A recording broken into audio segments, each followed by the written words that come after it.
आज आपण super tasty पालक पुलावची रेसिपी बघणार आहे। तर त्यासाठी पॅनमध्ये 1 चम्मच जिरे आपल्याला मस्त भाजून घ्यायचे आहेत।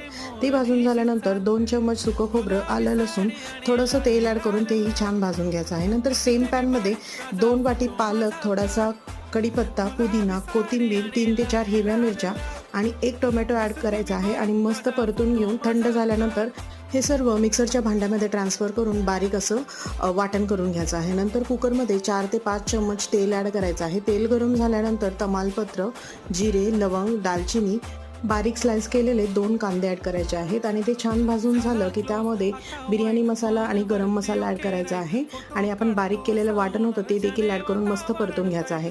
इथे मी 2 वाट्या तांदूळ घेतलं होतं, तर त्या सेम वाटीने 3 वाट्या आपल्याला पाणी ॲड करायचं आहे।